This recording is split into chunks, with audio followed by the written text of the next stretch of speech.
Study කරන්න පිටරට university එකකට යනකොට මොනවද අපි සැලකිලිමත් වෙන්න ඕනි කරුණු? අපිට ඇප්ලයි කරන්න සුදුසුම කොලේජ් එකකටද නැත්නම් යුනිවර්සිටි එකකටද? කොලේජ් එකක් සහ යුනිවර්සිටි එකක් අතර තියෙන වෙනස්කම් මොනවාද? quality credible degree එකක් ගන්න තියෙන cost effective universities මොනවද?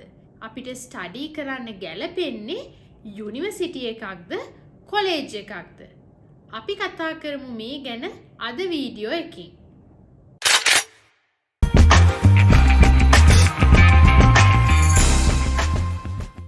Hi everyone, welcome to my YouTube channel Vlogs by Nadini.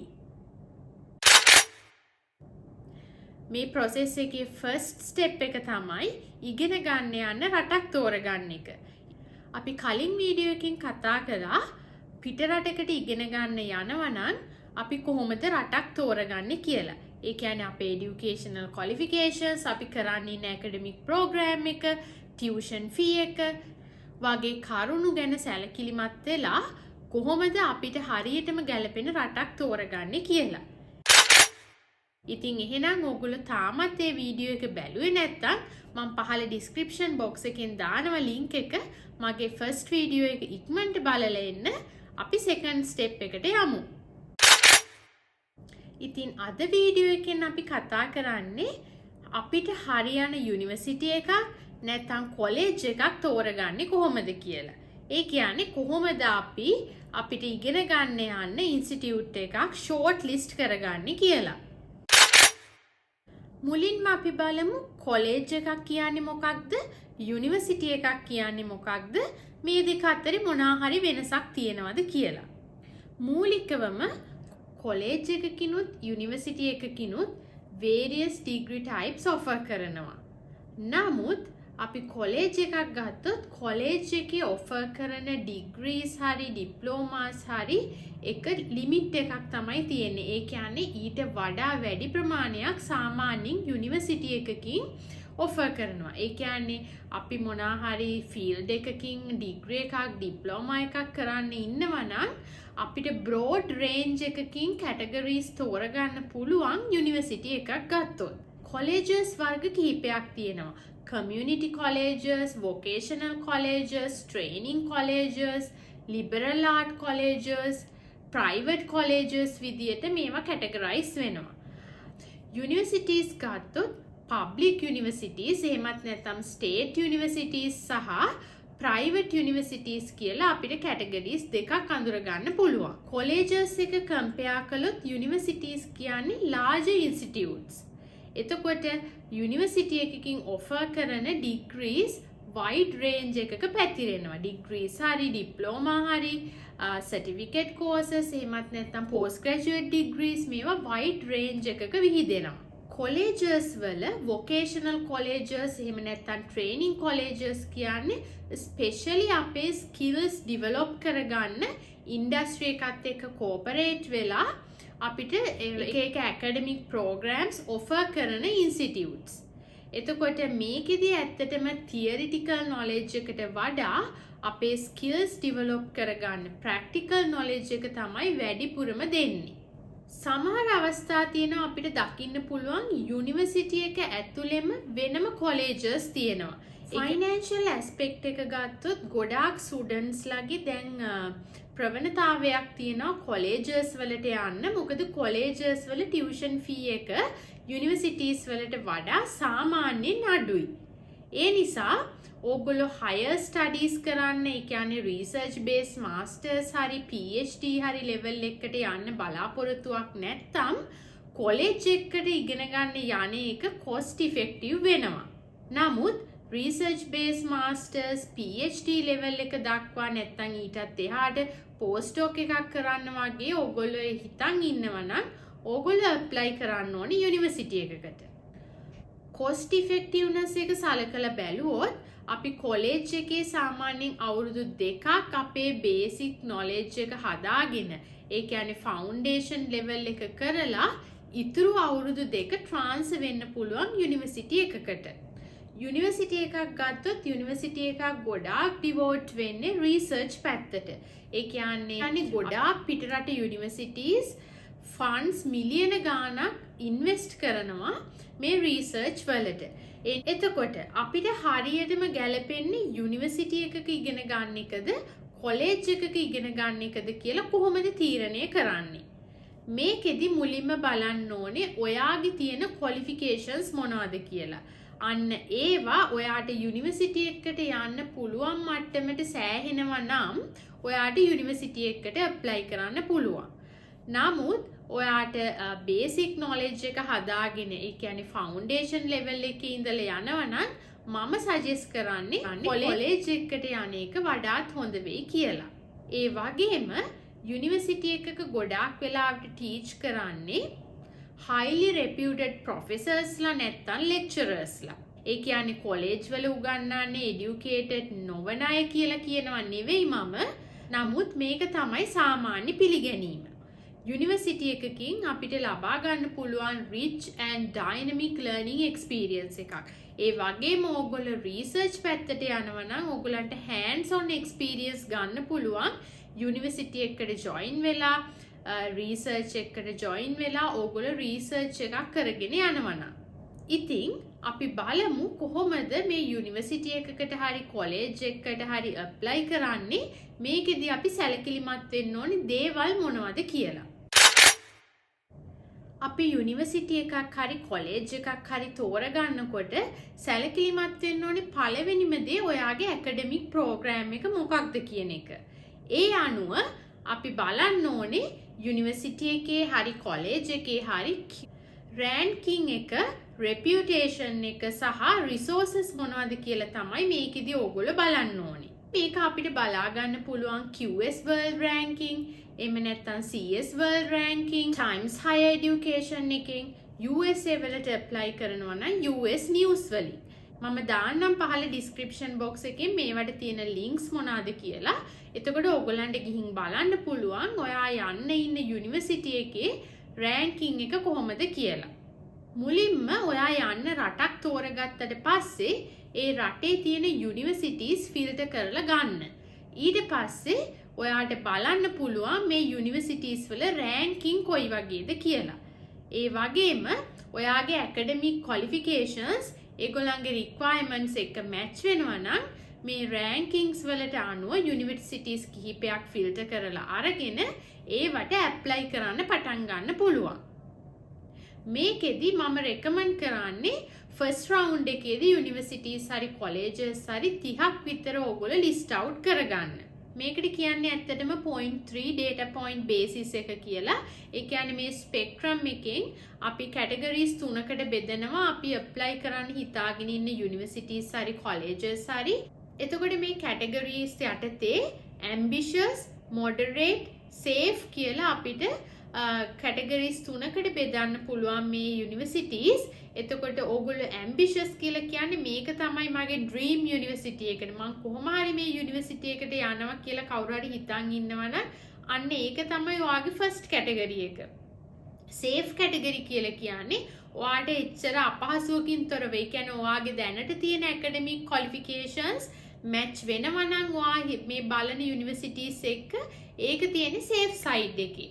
moderate කියලා කියන්නේ ඔයාට තව පුංචි effort එකක් දාලා ඒ යුනිවර්සිටි එකට ඔයාගේ ඇප්ලිකේෂන් එක දාලා try එකක් දෙන්න පුළුවන් මේකට offer එකක් ලැබෙයිද කියලා. ඊට පස්සේ academic requirements ඔයාගේ qualifications එක match කර අපි ඊළඟට කතා කරන points එක මේවා match වෙනවද කියලා බලලා ඕගොල්ලන්ට short list කරගන්න පුළුවන් යුනිවර්සිටිස් කිහිපයක් මේවට තමයි මම apply කරන්න කියලා. එක කැටගරි එකකින් යුනිවර්සිටිස් 3 ගානේ ගත්තොත් අපි යුනිවර්සිටිස් 9කට මේන්ලි apply කරන්න ලෑස්ති වෙනවා. හැම තිස්සෙම එකම යුනිවර්සිටි එකක් මත රිලයි වෙන්න එපා. ඒ කියන්නේ මම apply කරන්නේ මේකට විතරයි කියලාම හිතලා ඒකට විතරක්ම focus කරන්න එපා. ඕගොල්ලෝ ඒ යුනිවර්සිටි එකට focus කරන ගමන් ඊට අමතරව තව යුනිවර්සිටිස් හරි කොලෙජස් හරි කිහිපයකට apply කරන්න ලෑස්ති වෙලා ඉන්න. ඔයා සැලකිලිමත් වෙන්න ඕනේ දෙවෙනි කරුණ තමයි මේ යුනිවර්සිටි එකේ තියෙන research and industrial links මොනවද කියලා.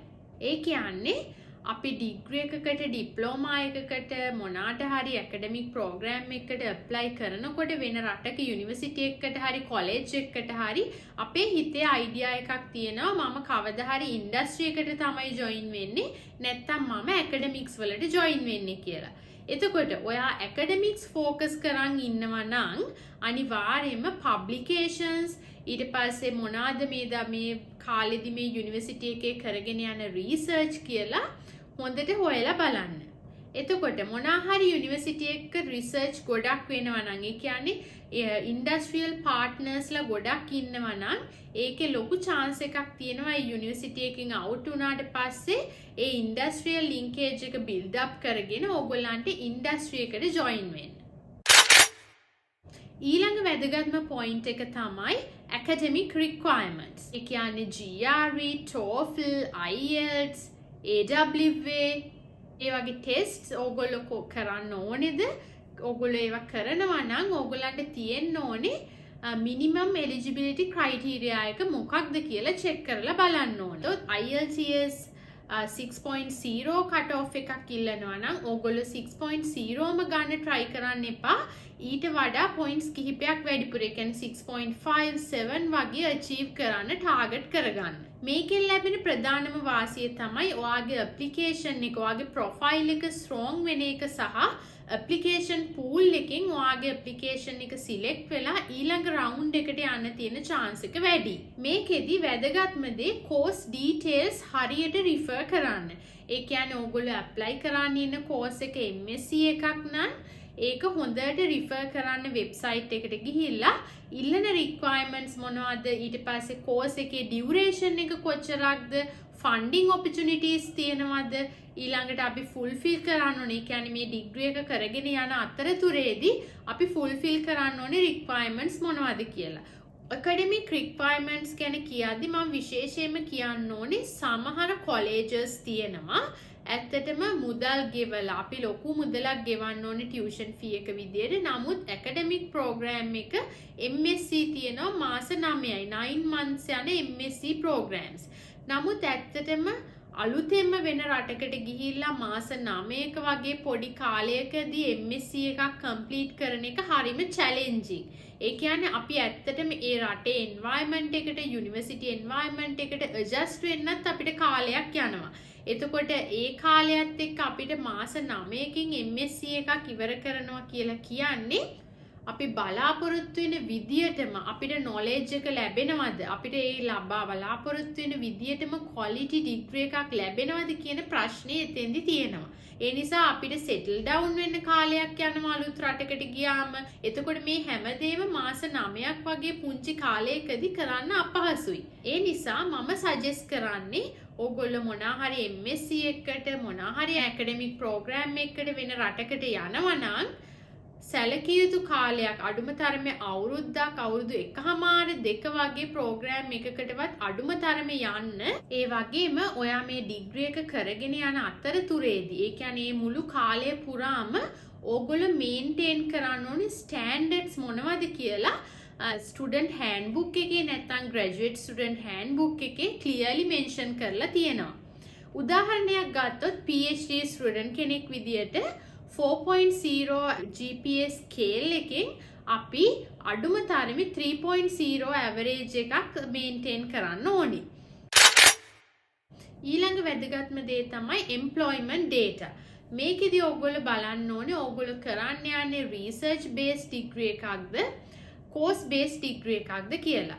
research based degree එකක් නම් බොහෝ වෙලාවට ඊට පස්සේ academics වලට නැත්නම් industry එකට join වෙන්න partnerships තියනවාද කියලා අපි යුනිවර්සිටි එකේ වෙබ්සයිට් එකෙන් බලන්න ඕනේ. මේකෙදි බලන්න පුළුවන් මම කලින් කිව්වා වගේ research වලට fund කරන funding bodies, funding agencies තියෙනවා. එතකොට මේ funding agencies එක එකතු වෙලා තමයි supervisorsලා, lecturers-ලා, professors-ලා තමන්ගේ research ගොඩක් වෙලාවට කරගෙන යන්නේ. යුනිවර්සිටි එක තනි isolated unit එකක් විදියට නෙමෙයි අනිත් funding bodies එක එකතු වෙලා collaborative work එකක් විදියට තමයි මේවා ගොඩක් වෙලාවට කරන්නේ. එතකොට ඕගොල්ලෝ ඒ වගේ research එකකට involve වෙනකොට ඒ රිසර්ච් එක ඉවර වෙලා ඩිග්‍රී එක ඉවර වෙලා ඔයගොල්ලන්ට chance එකක් තියෙනවා ඒ ඉන්ඩස්ට්‍රීස් වලට ඒ කම්පනීස් වලට ඇප්ලයි කරලා ජොයින් වෙන්න. එහෙම නැතුව ඕගොල්ලෝ කෝස් බේස් මාස්ටර් එකක් හරි කෝස් බේස් වෙනත් ඩිග්‍රී එකකට යනවා නම් මේකෙදි සමහර ඇකඩමික් කෝසස් තියෙනවා කෝප් කම්පෝනන්ට් එක කම්පල්සරි. කියන්නේ ඕගොල්ලෝ ඩිග්‍රී එක කරගෙන යන අතරතුරේදී ඉන්ටර්න්ෂිප් එකක් කම්පල්සරි කරන්න ඕනේ. මේකෙදි ලැබෙන ලොකුම වාසිය තමයි ඕගොල්ලන්ට ඒ ඉන්ටර්න්ෂිප් එක මාස 6ක් හරි මාස 8ක් නැත්නම් අවුරුද්දක් මේ වගේ කාලයක් කම්ප්ලීට් කරාට පස්සේ ඕගොල්ලෝ පර්ෆෝම් කරන විදිය අනුව ඕගොල්ලන්ට ඒ ඉන්ඩස්ට්‍රි එකට නැත්නම් කම්පැනි එකට ජොයින් වෙන්න පුළුවන්කම ලැබෙනවා. ඉතින් මම මේ කිව්ව මේ කරුණු තමයි ඕගොල්ලෝ සැලකිලිමත් වෙන්න ඕනේ යුනිවර්සිටි එකක් තෝරගනිද්දි. මේකෙදි ඕගොල්ලන්ට පුළුවන් Excel sheet එකක් හදාගන්න අපි කලින් කතා කරපු කරුණුත් දාලා. ඒ කියන්නේ අපි රටක් තෝරගන්නකොට මම කිව්වා අපි ටියුෂන් ෆී එක ගැන හිතන්න ඕනේ, ලිවිං කොස්ට් එක ගැන හිතන්න ඕනේ. මෙන්න මේවා දාලා අපිට පුළුවන් පුංචි Excel ෆයිල් එකක් හදාගන්න යුනිවර්සිටිස් ෂෝට් ලිස්ට් කරද්දී ඒක වැදගත් වෙනවා. අන්තිමේදී අපි ෂෝට් ලිස්ට් කරගන්නවා මේ යුනිවර්සිටිස් ගාන යුනිවර්සිටිස් 9කට හෝ 10කට වගේ පොඩි ප්‍රමාණයකට. මේකෙදි ඕගොල්ලන්ට තවත් chance එකක් තියෙනවා. ඕගොල්ලන්ට බූස්ට් අප් කරගන්න පුළුවන් ඕගොල්ලන්ගේ ඇප්ලිකේෂන් එක IELTS GRE වගේ එක්සෑම්ස් කරද්දී higher score එකකට ටාගට් කරලා ඕගොල්ලන්ගේ පබ්ලිකේෂන්ස් තියෙනවා නම් ඒ පබ්ලිකේෂන්ස් හදාගෙන SCI Index, XCI Expanded වගේ ජර්නල් එකකට ඕගොල්ලන්ගේ පබ්ලිකේෂන්ස් දාලා මේ විදියට strong publications හදාගත්තොත් ඕගොල්ලන්ට ලොකු chance එකක් තියෙනවා මේ යුනිවර්සිටිස් වලට apply කරලා එතනින් ස්පොට් එකක් ලබා ගන්න. මම මේ කතා කරේ scholarships ගැන විතරක්ම නෙමෙයි scholarships වලින් එන අයට වගේම scholarships වලින් එන්න බලාපොරොත්තුවක් නැති තමන්ගේ සල්ලි වියදම් කරලා ඇවිත් යුනිවර්සිටි එකක ඉගෙන ගන්න බලාපොරොත්තු වෙන්න ඉන්න අයටත් මේක ගොඩාක් වැදගත්. මේ ෂෙයා කරගත්ත කරුණු ගැන සැලකිලිමත් වෙලා ඕගොල්ලන්ටත් පුළුවන් දැන් යුනිවර්සිටි එකක් කොලෙජ් එකක් හරියටම තෝරගන්න. good luck. ඉතින් තාමත් ඔයගොල්ලෝ අපේ channel එක subscribe කරලා නැත්නම් මේ වගේ වැදගත් වීඩියෝස් බලන්න අපේ channel එක subscribe කරලා ඒ ළඟම තියෙන bell icon එක click කරන්න.